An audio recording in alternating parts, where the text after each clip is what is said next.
Namanya makin sering dibicarakan di 2025. Setiap kemunculannya di layar kaca maupun layar lebar selalu berhasil mencuri perhatian. Dengan paras wajah yang cantik, akting yang kuat, dan karakter yang berani membuat namanya cepat melejit. Dialah Davina Karamoy, artis muda Indonesia yang kini jadi sorotan publik. Davina Tesalonika Karamoy lahir pada 17 Agustus tahun 2002. Ia merupakan anak ketiga dari 5 bersaudara. Ada fakta menarik tentang dirinya. Davina sebenarnya kembar 5 ketika dalam kandungan. Namun, hanya beberapa yang berkembang. Hal ini membuat kisah hidupnya sejak lahir sudah penuh keajaiban. Tidak heran kalau perjalanan karirnya juga penuh warna dan tantangan. Davina memulai debut aktingnya lewat sinetron populer Tukang Ojek Pengkolan pada tahun ke-2018. Saat itu ia berperan sebagai Giselle.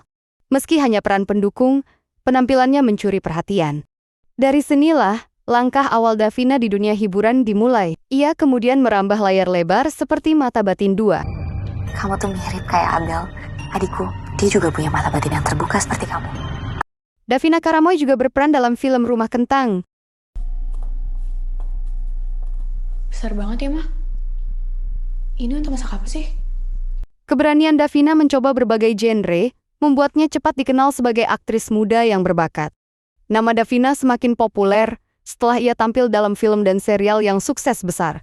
Salah satunya adalah Ipar Adalah Maut. Di sini, Davina memerankan karakter Rani yang penuh intrik. Ibu. Ibu pesan cuma satu sama kamu. Ojo aneh-aneh di rumah Mbak. Mas Aris? Aktingnya membuat penonton gregetan, sekaligus mengakui kualitasnya sebagai aktris yang bisa membawakan peran emosional dengan sangat natural. Dari sinilah, publik mulai benar-benar menaruh perhatian besar pada Davina. Bagi Davina, akting bukan hanya soal tampil cantik di depan kamera. Ia bahkan rela belajar hal-hal teknis demi totalitas peran. Saat membintangi film Tak Ingin Usai di Sini, Davina mempelajari cara menggunakan kamera sungguhan. Lo ngehindar dari gue ya? Maksud lo? Lo tahu kan, gue lagi nyoba buat deket. Ia belajar setting, shutter, hingga teknik memotret agar karakternya sebagai fotografer terlihat natural. Dedikasi ini membuktikan kalau Davina serius menekuni dunia akting, bukan sekedar ikut-ikutan tren. Tidak ingin terjebak di satu karakter saja, Davina mencoba berbagai peran yang berbeda. Dalam film Dendam Malam Kelam, ia kembali tampil dengan nuansa baru. Kayaknya dia ngikutin aku deh. Dia takut ya. Dia udah beneran meninggal kan? Aku ngelakuin ini buat kamu, buat kita. Bagi Davina, setiap proyek adalah tantangan. Dan setiap tantangan adalah kesempatan untuk berkembang. Inilah yang membuat karirnya semakin diperhitungkan di industri hiburan tanah air.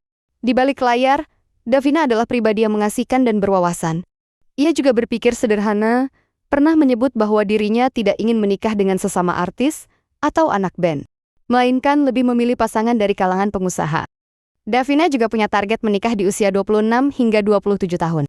Hal ini menunjukkan bahwa meski karirnya cemerlang, ia tetap punya visi dan prinsip dalam kehidupan pribadinya. Selain akting, Davina juga pernah aktif di dunia e-sport. Ia pernah menjadi brand ambassador untuk Bigetron Esport, tim e-sports besar di Indonesia. Hal ini semakin menambah sisi uniknya, karena tidak banyak artis yang berani terjun ke dunia gaming profesional. Perjalanan Davina Karamoy adalah bukti bahwa generasi muda Indonesia bisa bersinar dengan kerja keras dan dedikasi. Dari sinetron sederhana, film horor, hingga menjadi aktris papan atas, Davina berhasil membuktikan dirinya. Dengan bakat, usaha, dan konsistensi, Davina Karamoy berpotensi besar menjadi salah satu aktris paling berpengaruh di masa depan. Bagaimana menurut kalian? Apakah Davina Karamoy akan terus bersinar dan menembus panggung internasional? Tulis pendapat kalian di kolom komentar. Dan jangan lupa, like serta subscribe agar tidak ketinggalan kisah inspiratif artis lainnya. तुम पास आए यूं मुस्कुराए तुमने न जाने क्या सपने दिखा